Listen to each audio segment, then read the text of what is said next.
Hello everyone, welcome back. तो day 24 of 100 days JEE advance की series पे हम आ गए हैं और आज कोऑर्डिनेट ज्योमेट्री हम कंटिन्यू करेंगे। और सबसे पहले क्वेश्चन पर आ जाते हैं। इसके अंदर हमें टू एडजेसेंट साइड्स दे रखी है रोम्बस की, और इनकी एग्जैक्ट इक्वेशन तो नहीं दे रखी है, पर हमें बोल रखा है कि यहाँ पर ए के टर्म्स में, कि जैसे पहली साइड है ये ऐसी है और दूसरी साइड की इक्वेशन भी दे रखी है, और बोल रखा है डायगोनल जो है वो दोनों 1, 2 पे इंटरसेक्ट करते हैं, तो ए की मैक्सिमम वैल्यू क्या होगी। अब इसके लिए एक बार रोम्बस बनाकर थोड़ा सा समझने की कोशिश करते हैं। जैसे मान लो आपके पास इसकी इक्वेशन है इस तरह से, और दूसरी साइड की भी इक्वेशन दे रखी है। अब खास बात ये होगी रोम्बस के अंदर कि इसके जो डायगोनल्स होंगे ये एक दूसरे को बाइसेक्ट करेंगे, क्योंकि साइड्स ऑब्वियसली सारी इक्वल है। तो अब अगर यहाँ पर आप कोई भी डायगोनल बनाओगे, जैसे आपने डायगोनल बनाया इस तरह से, तो अब ये साइड साइड साइड रूल से दोनों ट्राइंगल कॉन्ग्रुएंट हो जाएंगे। तो अगर ये थीटा है तो ये भी क्या आएगा, थीटा। इसका मतलब जो भी हमारा डायगोनल होगा वो इन दोनों साइड्स का क्या हो जाएगा, एक तरह से एंगल बाइसेक्टर हो जाएगा। तो ये जो 1, 2 वाला ये जो अपना पॉइंट है ना, ये 1, 2 इनके एंगल बाइसेक्टर के ऊपर लाई कर रहा है। तो एंगल बाइसेक्टर कैसे लिखते हैं, तो पहली वाली लाइन से जो डिस्टेंस होगा वो दूसरी वाली लाइन के डिस्टेंस से बराबर कर देंगे, और ये करते वक्त यहाँ पर अपन प्लस और माइनस दोनों चीजें लगाएंगे। तो यहाँ पर आ जाएगा 3x plus 2y minus 4 plus 2 है, और यहाँ पर भी नीचे √13 है। अब √13 अपन क्या कर देंगे, कैंसल आउट कर देंगे ऐसा, और x और y की जगह अब आप इसके अंदर क्या पुट कर दोगे, 1, 2। तो दोनों में पुट कर दोगे, एक बार प्लस लेके सॉल्व करना है, एक बार माइनस लेके। तो दो वैल्यूज आएगी, मैक्सिमम वैल्यू नहीं पूछी है, मैक्सिमम न्यूमेरिकल वैल्यू। तो न्यूमेरिकल वैल्यू में साइन नहीं देखते, जैसे मान लो -16 आया तो 16 हो जाएगा। तो अब आप इसे ट्राई करके दोनों वैल्यूज एक ही निकाल सकते हैं, और रोम्बस की ये प्रॉपर्टीज अपन अब अच्छे से याद रखेंगे। ठीक है, तो प्रॉपर्टी बेस इस सवाल से नेक्स्ट सवाल पर आ जाते हैं, और इसमें हम फैमिली ऑफ लाइंस की बात करेंगे। तो ये बोल रहा है कि दो फैमिलीज है हमारे पास, एक ये है और एक ये है। तो दोनों फैमिली की वो लाइंस निकालनी है जो ओरिजिन से फारदेस्ट है, यानी सबसे ज्यादा दूर है। फिर उन दोनों लाइंस के बीच का एंगल अगर थीटा है तो tan थीटा बताना है। तो पहले फैमिली ऑफ लाइंस क्या होता है कि अगर बहुत सारी लाइंस है और अगर सेम पॉइंट से जाती है, कॉन्करेंट होती है, तो उनको बोलते हैं ये सारी सेम फैमिली की लाइंस है। तो अगर L1 L2 दो दे रखी है तो अपन इनका पॉइंट ऑफ इंटरसेक्शन निकाल सकते हैं। बाकी भी जो इस फैमिली की सारी लाइंस होंगी वो यहीं से ही पास करेंगे। तो पहले अपन इन दोनों लाइंस को सॉल्व कर लेते हैं। तो एक हमारे पास है x प्लस 3y माइनस 7 बराबर 0। दूसरी लाइन है x प्लस वाई माइनस 3 बराबर 0। दोनों को सब्ट्रैक्ट कर देंगे तो वहां से y की वैल्यू 2 और x की वैल्यू 1 आ जाएगी। तो 1, 2 से यहाँ पे सारी लाइन पास कर रही है फर्स्ट फैमिली। इसी तरह मैं चाहूंगा कि आप एक बार इसको L1 और L2 लेकर सॉल्व कर लो। तो यहाँ पर आपके पास जो पॉइंट आएगा ये 2, 1 आ जाएगा। अब अगर पहली फैमिली की बात करें तो वो कौन सी लाइन होगी जिसकी ओरिजिन से डिस्टेंस सबसे ज्यादा होगी, ये वो वाली लाइन होगी जो 0, 0 और 1, 2 को ज्वाइन करने वाले लाइन सेगमेंट के परपेंडिकुलर होगी। तो अगर अपन ये वाली लाइन लेते हैं तो इसका ये डिस्टेंस जो होता है ये परपेंडिकुलर डिस्टेंस हो जाता है। और ये मैक्सिमम क्यों है, क्योंकि अगर आप कोई भी दूसरी लाइन लोगे तो फिर परपेंडिकुलर डिस्टेंस ये हो जाएगा, और जो डिस्टेंस अभी अपन परपेंडिकुलर ले रहे हैं वो उस केस में हाइपोटेनस हो जाएगा, है ना। तो मतलब हर एक दूसरे केस में जो परपेंडिकुलर डिस्टेंस होगा वो अभी वाले परपेंडिकुलर डिस्टेंस से छोटा होगा। मतलब हमें जो लाइन चाहिए पहली फैमिली की 1, 2 से पास करने वाली ओरिजिन से सबसे दूर, वो एक्चुअली वो लाइन होगी जो 0, 0 और 1, 2 से जा रहे लाइन सेगमेंट के परपेंडिकुलर। तो इसका स्लोप अभी आपके पास 2 आ रहा है, तो इसका मतलब हमें जो लाइन चाहिए उसका स्लोप -½ आ जाएगा। अगर इक्वेशन चाहिए तो आप इक्वेशन भी निकाल सकते हो। सेम थ्योरी अपन यहाँ पर भी अप्लाई करते हैं। जैसे 0, 0 है, ये 2, 1 है, तो इसके परपेंडिकुलर ये वाली अपनी लाइन होगी। तो इसका स्लोप आ जाएगा आपके पास 1/2, 0, 0 से 2, 1 ज्वाइन करेंगे, इसके परपेंडिकुलर -2 आ जाएगा स्लोप, और इसको 2, 1 से अपन क्या कर जाएंगे, यहाँ से पास करवा देंगे। पर हमें इक्वेशन नहीं, हमें तो सिर्फ tan थीटा निकालना है। तो tan थीटा का फॉर्मूला होता है मॉड ऑफ m1 माइनस में हमारे पास आता है m2, और नीचे आ जाएगा 1 प्लस हमारे पास m1 इंटू m2। यहाँ से अब आप tan थीटा निकाल सकते हैं और फिर p प्लस क्यू बना लेंगे। तो फैमिली ऑफ लाइंस और ये वाला concept farthest distance away from any given point हमें पता होना चाहिए। थर्ड क्वेश्चन हमारा सिंपल है, एलिप्स की प्रॉपर्टीज पर बेस्ड है। तो कोई एलिप्स बोल रखी है और उसकी सेमी मेजर एक्सिस की लेंथ दे रखी है। तो सेमी मेजर एक्सिस का मतलब हो जाएगा ए। अब इन्होंने बोला है कि अगर हम एलिप्स के दोनों फोकस लें और अगर कोई भी टेंजेंट लें, तो यहाँ से जो हम परपेंडिकुलर गिराएंगे एस से, जैसे आपने गिराया और एस डैश से भी आपने गिराया, अलग अलग टेंजेंट है, टी आई बोल दिया, अलग अलग टेंजेंट होंगे, हर एक पे आप इस तरह से परपेंडिकुलर गिराते जाएंगे, तो इनका प्रोडक्ट क्या होगा। अब ये एलिप्स की प्रॉपर्टी होती है कि अगर फोकस से अपन परपेंडिकुलर्स गिराते हैं तो उनका प्रोडक्ट बी स्क्वायर के बराबर होता है। तो हर एक केस के अंदर, चाहे टेंजेंट टी1 हो, टी2 हो, टी3 हो, चाहे फुट पी1 हो, पी1 डैश हो, पी2 पी2 डैश हो, हर एक का प्रोडक्ट बी स्क्वायर के बराबर आएगा। और ऐसे 10 बार समेशन करने पे 10 बी स्क्वायर 2560 हो जाएगा, यानी बी स्क्वायर 256 आ रहा है और बी की वैल्यू 16 आ जाएगी। तो हॉरिजॉन्टल एलिप्स मान ली अपन ने A20 B16। अब एसेंट्रिसिटी क्या आ जाएगी, 1 माइनस बी बाई ए का होल स्क्वायर। तो अब अपन यहाँ से क्या कर सकते हैं, इसके केस में एसेंट्रिसिटी कैलकुलेट करके उसको 5 से मल्टीप्लाई कर देंगे। तो ये सिंपल क्वेश्चन था, आई होप ये आपने पॉज करके जरूर कर लिया होगा। नेक्स्ट वाले पर आते हैं। ये बहुत अच्छा और लॉजिकल क्वेश्चन है, आप ट्राई करेंगे और इसको अपन ज्योमेट्री से सॉल्व करेंगे। मैं 9th क्लास के फंडे से इस पूरे को सॉल्व करने वाला हूँ। तो इंटरेस्टिंग है, सॉल्व करते हैं। पहले ए बी बी सी ए सी ये बनाने की कोशिश करते हैं। तो ये आप देख सकते हो सभी की राइट एंगल ट्राइंगल है। जैसे ये ए बी है, इसकी लेंथ 3 आ रही है, इसी तरह जो बी सी है इसकी लेंथ 4 आ रही है, और इसी तरह जो अपना इसके केस के अंदर AC हो जाएगा, इसकी लेंथ 5 आ रही। तो ये एक राइट एंगल ट्राइंगल है। अब एरिया ऑफ ट्राइंगल ABC को अपन अभी के लिए x मान लेते हैं। हमें पता है हालांकि x की वैल्यू किसके बराबर आ जाएगी, हाफ इंटू 3 इंटू 4 6 के बराबर आ जाएगी। अब A dash B dash C dash किस तरह से डिजाइन है, A is reflected at B to A dash, मतलब B पॉइंट में A का रिफ्लेक्शन लिया तो A डैश आ गया, मतलब कुछ इस तरह से पीछे आ जाएगा, एक तरह से इमेज हो गई। मतलब जितना ये डिस्टेंस है उतनी ही डिस्टेंस ये होगी, मतलब बी बेसिकली ए और ए डैश का मिड पॉइंट हो गया। इसी तरह बी जो है उसको सी में रिफ्लेक्ट करेंगे तो सी डैश आ जाएगा, मतलब जितना बी सी है उतना ही पीछे ले जाएंगे तो आपके पास यहाँ पर बी डैश आ जाएगा। ये दोनों भी बराबर है। और फाइनली सी को अगर अपन ए के अंदर यहाँ पे रिफ्लेक्ट कर दें ऐसे पीछे ले जाके, सच दैट ये दोनों भी बराबर हैं, है ना, तो ये वाला जो पॉइंट आएगा ये सी डैश आ जाएगा। अब हमें जो एरिया चाहिए इसके केस के अंदर, वो एरिया हमें चाहिए A dash B dash C dash का। तो मैं एक बार A dash B dash C dash को ज्वाइन करता हूँ। तो ये हमारा ए डैश बी डैश हो गया, है ना। फिर इधर हमारा बी डैश सी डैश हो जाएगा, और फिर इधर जो आएगा हमारा ये सी डैश ए डैश आ जाएगा। अब मैं 9th क्लास में मिड पॉइंट थ्योरम का जो यूज था वैसा वैसा एक मीडियन भी पढ़ा था आपने 9th में, कि मीडियन जो होता है वो ट्राइंगल को दो बराबर एरियाज में डिवाइड करता है। तो बस अब वही यूज करेंगे। तो सबसे पहले मैं क्या कर रहा हूँ बेटा, मैं ए डैश को सी से ज्वाइन कर रहा हूँ। तो आप यहाँ पर देख सकते हैं दो चीजें। सबसे पहले तो अगर अपन यहाँ देखें तो इधर इसका एरिया x था तो इसका भी एरिया x आएगा, क्योंकि b जो है वो यहाँ पे मिड पॉइंट है। कौन से ट्राइंगल की बात कर रहा हूँ, सी ए ए डैश की। तो अगर अपन यहाँ पे सी ए ए डैश ये वाला ट्राइंगल देखेंगे, सी ए ए डैश, तो इसके केस में ये x है तो ये भी x आ गया। अब अगर आप ये वाला ट्राइंगल देखेंगे तो यहाँ पर भी जो a डैश सी है ये मीडियन का काम कर रहा है, यानी अगर इसका एरिया x है तो इसका भी x आ जाएगा। इसी तरह से मैं बाकी ट्राइंगल्स भी निकाल दूंगा, एक दूसरे कलर से बनाने की कोशिश करते हैं। तो जैसे अब मैं यहाँ पर क्या करूंगा, मैं इसको ज्वाइन कर दूंगा बी ए डैश को यहाँ से। तो क्यों ज्वाइन किया, क्योंकि हमें पता है ए जो है वो सी सी डैश का मिड पॉइंट है। अच्छा सी जो है वो भी हमारे पास यहाँ बी सी और बी डैश सी बराबर है, तो क्योंकि इधर एक्स है तो इधर भी एरिया एक्स आ जाएगा। और फिर क्योंकि ए मिड पॉइंट हो गया हमारे सी सी डैश का, तो अगर इधर एक्स आ रहा है तो यहाँ पर भी हमारे पास एक्स आ जाएगा। फाइनली एक लास्ट और कर देते हैं, थर्ड वाले को भी अपन यहाँ पे डिवाइड कर देंगे। तो ए डैश से अपन इसको ज्वाइन कर देंगे ऐसा। तो थोड़ा डायग्राम अच्छे से नहीं बन पाया वैसे। तो इसके केस के अंदर भी यही होगा, अगर अपन यहाँ पर ज्वाइन करने की कोशिश करेंगे, या ए डैश सी नहीं करके अपन सी डैश से बी को कर देते हैं, वो आई थिंक थोड़ा सा ज्यादा अच्छी चीज रहेगी। तो अपन यहाँ पे सी डैश से बी को ज्वाइन कर लेते हैं। अब यहाँ पे क्योंकि ए मिड पॉइंट है तो इधर एक्स है तो ये भी एक्स आ जाएगा, और फिर बी मिड पॉइंट है ए ए डैश का तो यहाँ एक्स है तो इधर भी एक्स आ जाएगा। तो ओवरऑल बाहर वाले पूरे ट्राइंगल का एरिया देखोगे तो x x x x x x और एक्स, ये 7x के बराबर आ रहा है, जबकि एबीसी का एरिया x है। तो अगर पूरे की वैल्यू पूछते तो यहाँ पे 7 6 42 आ जाता, पर k पूछा है तो आंसर 7 हो जाएगा।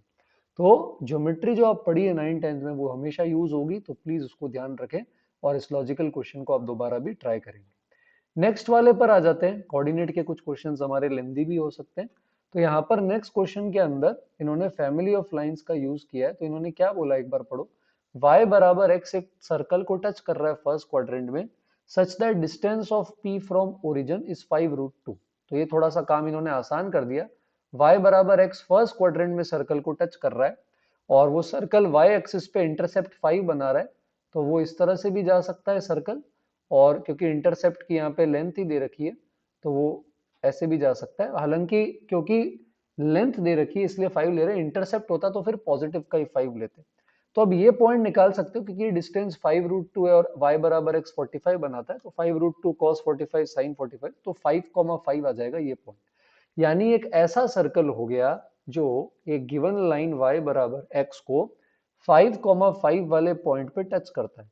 तो इसके लिए हमारे पास फैमिली ऑफ लाइंस होती है कि अगर एक लाइन L को कोई सर्कल x0, y0 पे टच करता है तो अपन इसको लिखते हैं x माइनस x0 का square plus y minus y0 का square plus lambda times L बराबर 0। इसी फंडे को यहाँ अप्लाई करेंगे तो यहाँ आ जाएगा x माइनस 5 का स्क्वायर प्लस y माइनस 5 का स्क्वायर और प्लस में लेमडा टाइम्स y बराबर x जो है उसको यहाँ लिख देते हैं x minus Y.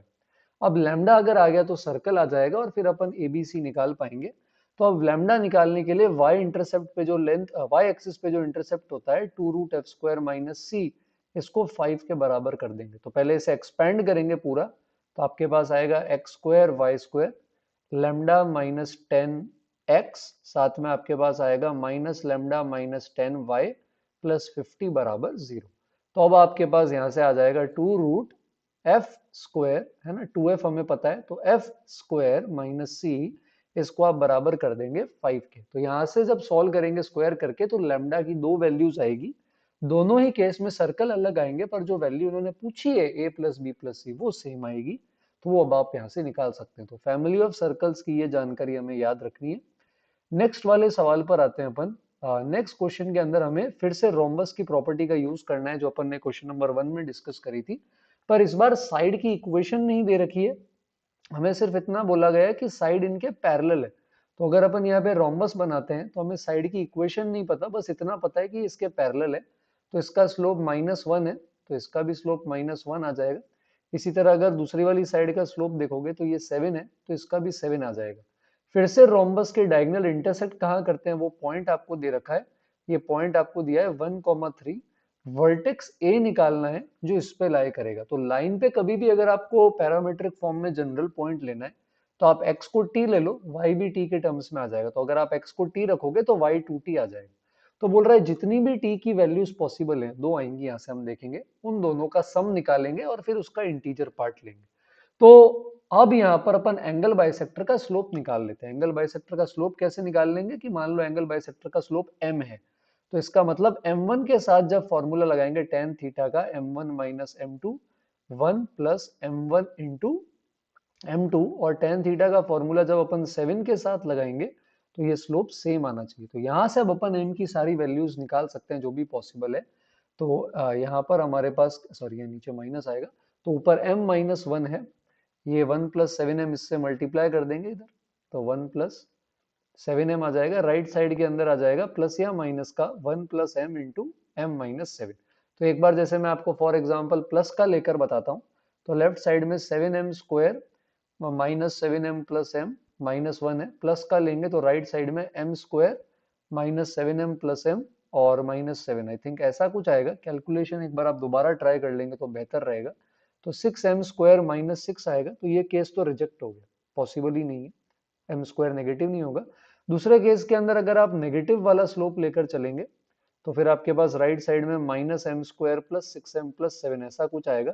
Calculation I repeat आप खुद से ट्राई करेंगे तो आपके पास ऐसी आई थिंक इक्वेशन आ जाएगी, और इसको 4 से डिवाइड कर देंगे तो आपके पास m की यहाँ से दो वैल्यूज आ जाएंगी, है ना।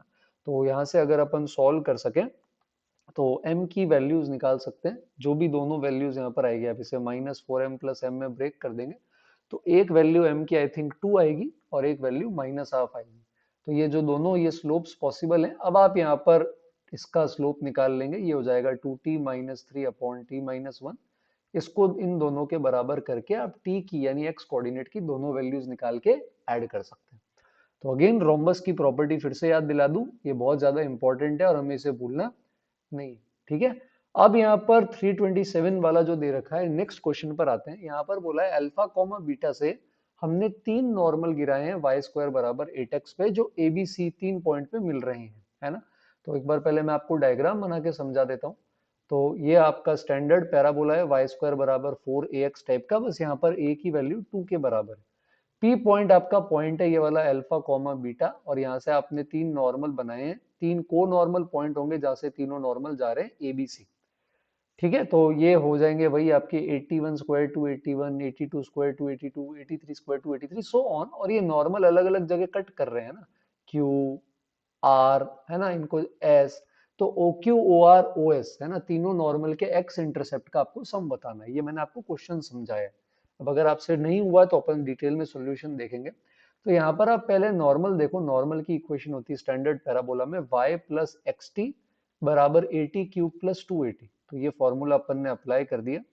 अब आप यहाँ पे चाहो तो अल्फा बीटा पी पॉइंट से पास करेंगे, तो आप पी को पुट कर दो यहाँ पे, तो आपके पास आ जाएगा 2t क्यूब, प्लस में आ जाएगा 4 माइनस अल्फा टी, और प्लस में आपके पास, माइनस में आपके पास बीटा आ जाएगा 0 के बराबर। कुछ इस तरह से आपके पास हो गया। अच्छा, एक्स एक्सिस को कहाँ कट करेंगे वो देखने के लिए अपन क्या करते हैं, y को 0 कर देंगे। तो अगर आप y को 0 करेंगे तो x की वैल्यू आएगी 2t स्क्वायर प्लस 4, और सम पूछा है, मतलब आपसे पूछा जा रहा है 2t1 square plus 4 plus 2t2 square plus 4 plus 2t3 square plus 4 की मैक्सिमम पॉसिबल वैल्यू, मतलब उसकी वैल्यू क्या होगी, बोल रहा है वैल्यू होगी ग्रेटर देन के, मतलब इन तीनों का सम ग्रेटर देन के होगा, तो के ज्यादा से ज्यादा क्या होगा ये पूछा है। तो 4 तो 12 हो जाएंगे, 2 कॉमन लेने पर t1 square t2 square t3 square आएगा, और इसकी वैल्यू निकालने के लिए अपन इस क्यूबिक का सहारा ले सकते हैं ये। तो यहाँ पर t1 plus t2 plus t3 sum of roots आपके पास 0 आ रहा है, और t1 t2 plus t2 t3 plus t3 t1 है ना, इसकी वैल्यू आपके पास आ रही है 4 माइनस अल्फा बाय 2। अब आप सभी को पता है t1 plus t2 plus t3 का अगर अपन होल स्क्वायर कर देंगे तो ये होता है t1 square t2 square t3 square, और प्लस में 2 टाइम्स ये वाला है ना, t1 t2 t2 t3 t3 t1, ये ऐसा आ जाएगा। तो ये कट जाएगा, अल्फा माइनस 4 उधर चला जाएगा, तो इसकी वैल्यू आ रही है अल्फा माइनस 4 के बराबर। अब इसके लिए क्या होगी, इसकी वैल्यू है ना, ये हमेशा k से बड़ा है, तो k इसकी मिनिमम वैल्यू ले सकते हैं कि हमेशा इससे बड़ा ही होगा। तो इसके लिए अपन क्या, 3 नॉर्मल के लिए एक बेयर मिनिमम कंडीशन होती है कि अगर h कॉमा k से 3 को नॉर्मल पॉइंट्स से बने हुए नॉर्मल पास करेंगे तो h ग्रेटर देन 2 है, तो होना ही चाहिए। मतलब यहाँ पे जो आपका अल्फा होगा ये 2 इंटू ए यानी 4 से तो बड़ा होगा ही, मतलब अल्फा माइनस 4 कुछ तो पॉजिटिव होगा, भले ही एकदम 0.001 हो पर पॉजिटिव तो होगा ही। मतलब ये वैल्यू जो है ये 12 से तो हमेशा बड़ी आएगी ही आएगी। इसका मतलब k की जो वैल्यू होगी वो क्या जा सकती है, 12 जा सकती है। तो ये आपको नॉर्मल की इक्वेशन, थ्योरी ऑफ इक्वेशंस का यूज करना, h ग्रेटर देन 2a वाली कंडीशन और इंटरसेप्ट निकालना, ये सारी चीजें हमने इसमें रिवाइज करी है। नेक्स्ट क्वेश्चन पर आते हैं, ये भी एक अच्छा सवाल है हमारे पास। यहाँ पे इन्होंने बोला है कि एक वेरिएबल पॉइंट है इस एलिप्स पे, फोकस f1 f2 है और ट्राइंगल pf1 f2 का इन सेंटर निकालना है। तो मैं आपको 3-4 चीजें बताऊंगा, फोकल डिस्टेंस एलिप्स में कैसे निकालते हैं, इन सेंटर कैसे निकालते हैं, और ट्रिग्नोमेट्रिक इक्वेशंस इसके अंदर बनने वाली, तो थोड़ा सा अटेंशन पे करना। अच्छा सवाल है, ठीक है। खुद से अगर आप कर रहे हैं तो मैं आंसर बता देता हूँ, आप चेक करना ये सही आ रहा है या नहीं आ रहा है, मुझे कमेंट्स में बता सकते हो। तो पहले तो फोकस निकाल लेते हैं। तो एसेंट्रिसिटी अगर आप निकालोगे तो 1 minus B square by A square, horizontal ellipse है, ये हाफ आ जाएगी। फोकस में ए से मल्टीप्लाई करते हैं, ए ही होता है, प्लस माइनस ए कॉमा 0। तो F1 आ जाएगा एक, तो आपके पास एक आपके पास आ जाएगा F2।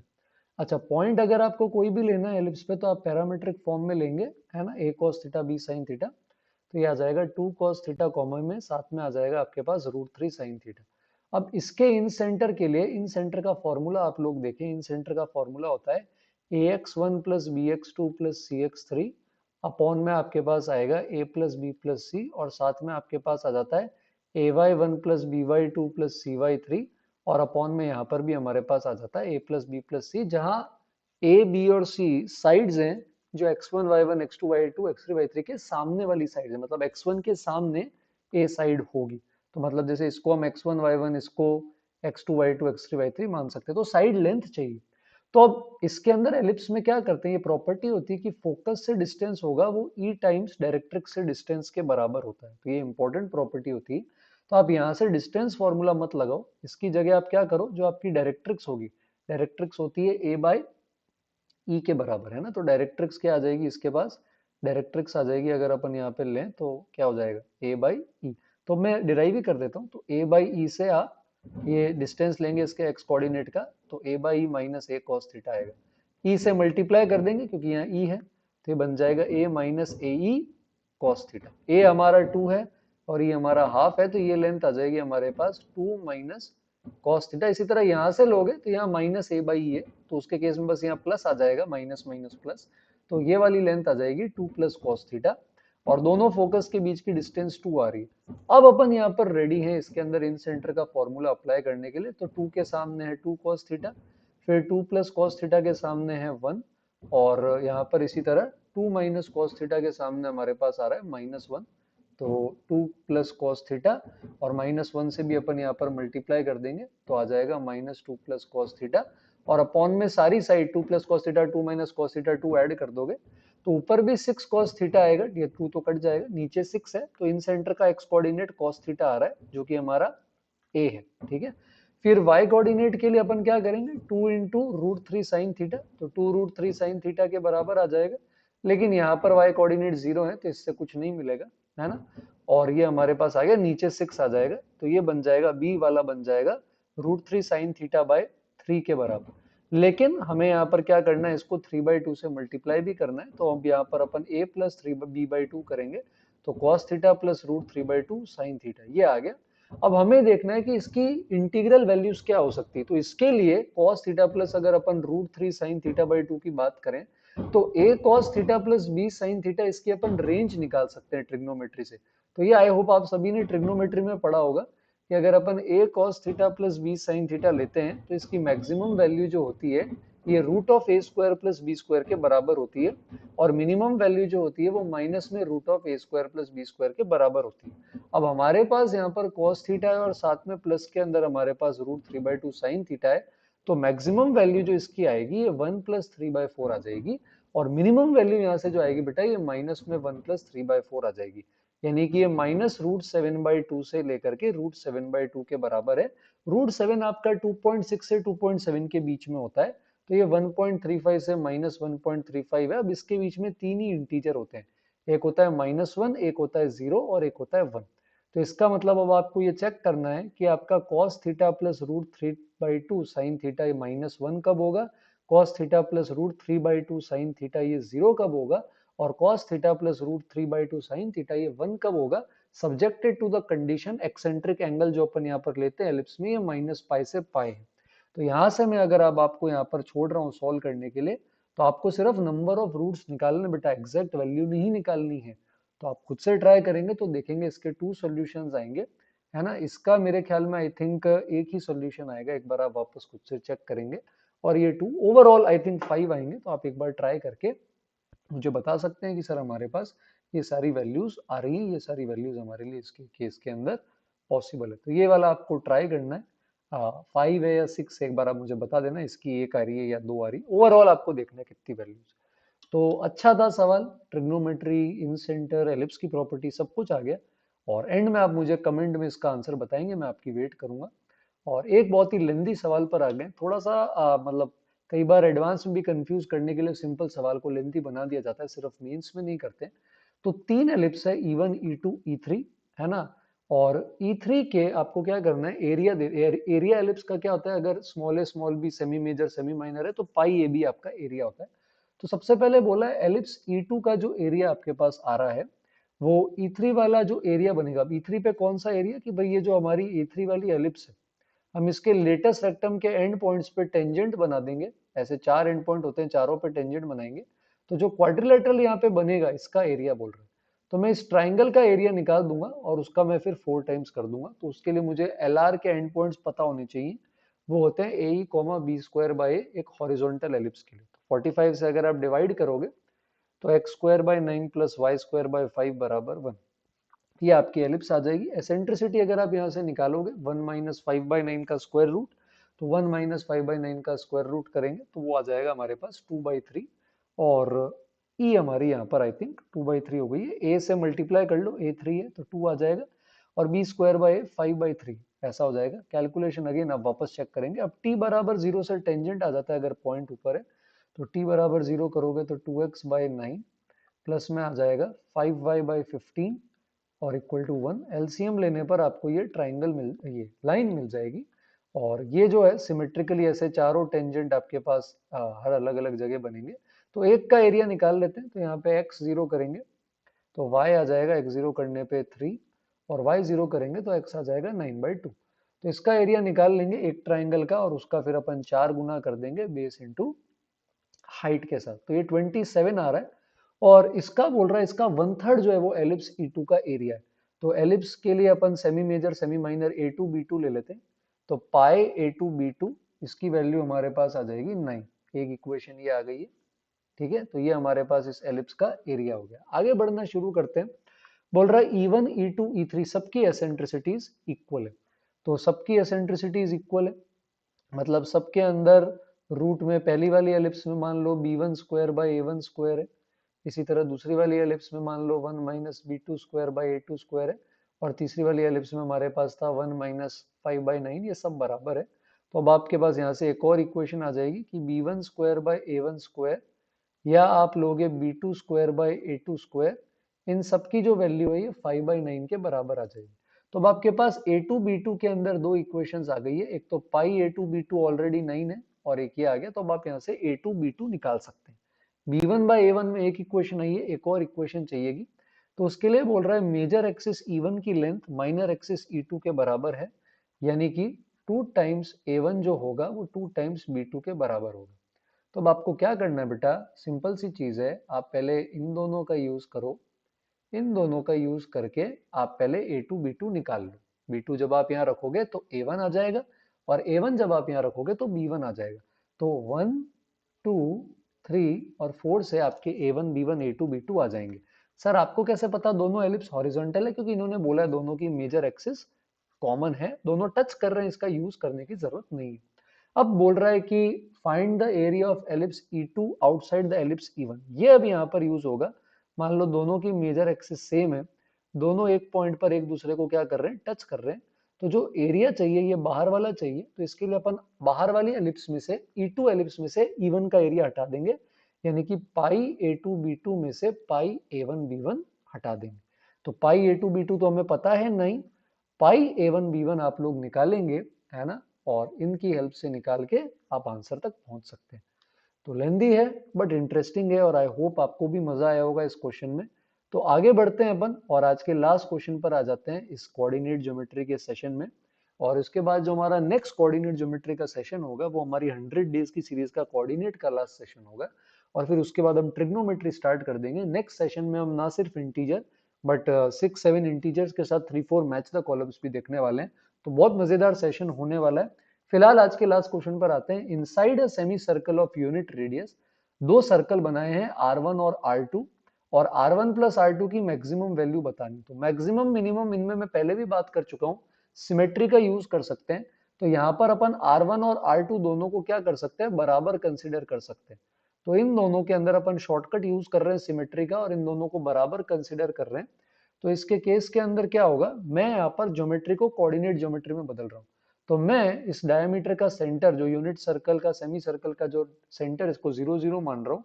तो ये 1 यूनिट आगे है, ये 1 यूनिट पीछे हो गया ऐसा। अब ये यहाँ पर दोनों सिमेट्रिकल मैंने लिए बराबर रेडियस के, तो y एक्सिस पे ही टच करेंगे, और इधर बेस x एक्सिस को टच कर ही रहा था।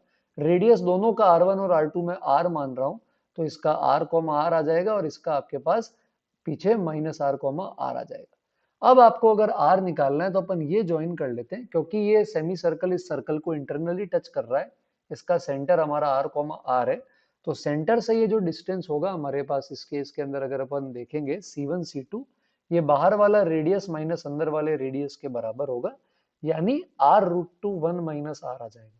तो यहाँ से R1 की और R2 की दोनों की वैल्यू 1 अपॉन r√2 + 1 आ जाएगी, जो कि रैशनलाइज करने पे √2 - 1 आती है। R1 भी यही है, R2 भी यही है, तो आंसर 2 टाइम्स √2 - 1 आ जाएगा। तो कहीं अगर आप सिमेट्री मैक्सिमम मिनिमम में लगा सकते हो, अगर आप कॉन्फिडेंट हो उसको लेकर, तो ही आप इस अप्रोच को यूज करेंगे। तो आई होप आपको आज के 10 इंटीजर टाइप क्वेश्चन के इस सेशन के अंदर मजा आया होगा।